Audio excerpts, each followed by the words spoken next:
अच्छा, तो इसका मतलब सारी परियां मुझसे और मेरी माँ से छिपकर पृथ्वी लोक पर जाती हैं। अब चाहे कुछ भी हो जाए, मैं कल जरूर पृथ्वी लोक पर जाऊंगी।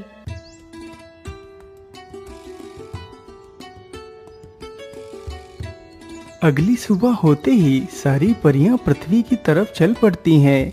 तभी चुपके से वह राजकुमारी भी परियों के पीछे पीछे चल पड़ती है।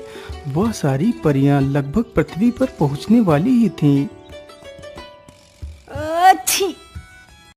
अरे, यह किसके छींकने की आवाज है? इतना कहकर सारी परियां पीछे मुड़कर देखती हैं तो वह सारी परियां हैरान ही रह जाती हैं। अरे राजकुमारी तारा, तुम यहाँ क्या कर रही हो? और तुम छिप छिप कर हमारा पीछा क्यों कर रही हो? मैं तुम्हारा पीछा इसलिए कर रही हूँ क्योंकि मैं भी पृथ्वी की सुंदरता को देखना चाहती हूँ। आखिर कैसे दिखती है पृथ्वी? नहीं तारा, हम तुम्हें पृथ्वी पर नहीं ले जा सकते। यदि रानी परी को पता चला तो वह हमें जीवित नहीं छोड़ेंगी। चलो परियों, वापस परी लोक लौट चलो। इतना बोलकर सारी परियां वापस चल पड़ती हैं, लेकिन राजकुमारी चुपचाप वहीं पर खड़ी रहती है।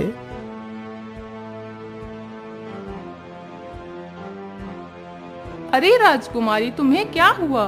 तुम हमारे साथ वापस क्यों नहीं चल रही?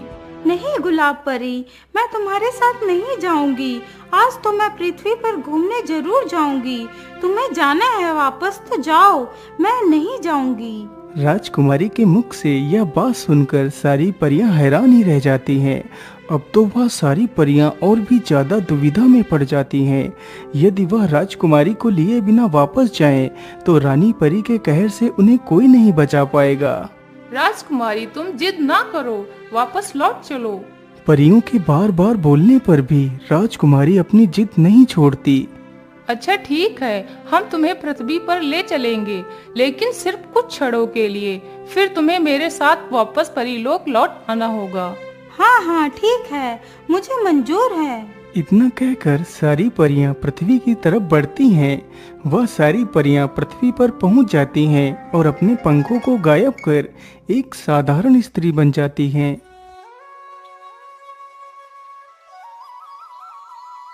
अरे वाह, वाकई ये पृथ्वी तो कितनी सुंदर है। मन तो करता है मैं यहीं पर बैठकर इसकी सुंदरता देखती रहूं।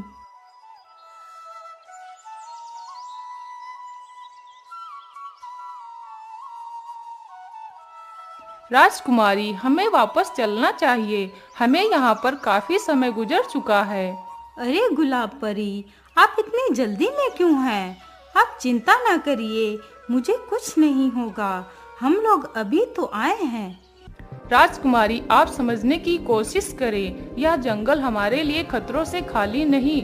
यहाँ अनेक प्रकार के हिंसक जीव जंतु तथा देव दानव रहते हैं। इसीलिए आप मेरी मानो, आपको वापस चलना चाहिए।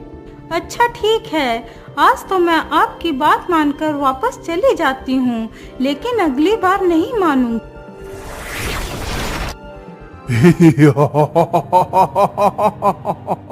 दानव के प्रकट होते ही सारी परियां भाग खड़ी होती हैं और इधर उधर छिप जाती हैं, लेकिन राजकुमारी बहुत ज्यादा डर जाती है, जिसकी वजह से वह अपने स्थान से हिल भी नहीं पाती। अरे वाह, तुम तो कितनी सौंदर्यवान हो। तुम तो मेरी पत्नी बनने के लायक हो। दानव की यह बात सुनकर राजकुमारी बेहोश होकर वहीं पर गिर पड़ती है। तभी दानव अपना हाथ लंबा करता है और राजकुमारी को स्पर्श करता है। तभी वह दोनों वहां से गायब हो जाते हैं। हे भगवान, अब मैं क्या करूंगी? यह दानव तो राजकुमारी को लेकर गायब हो गया। अब मैं रानी परी को क्या जवाब दूंगी? इतना कहकर गुलाब परी बाहर आती है और तभी सारी परियां भी निकल आती हैं। अरे गुलाब परी, अब हम क्या करेंगे? राजकुमारी को कहाँ ढूंढेंगे? यदि राजकुमारी नहीं मिली तो रानी परी हम सबके जान ले लेगी। अरे बहन, हमें कुछ भी करके राजकुमारी को ढूंढना होगा। जब तक राजकुमारी नहीं मिलेंगी तब तक हम परीलोक नहीं जाएंगी। लेकिन गुलाब परी, हम राजकुमारी को ढूंढेंगे कैसे? ये जंगल तो हमारे लिए नया है। मैं तो कहती हूँ हमें किसी मनुष्य की मदद लेनी चाहिए जो कि वीर और बुद्धिमान हो, जो इन जंगलों से भली भांति परिचित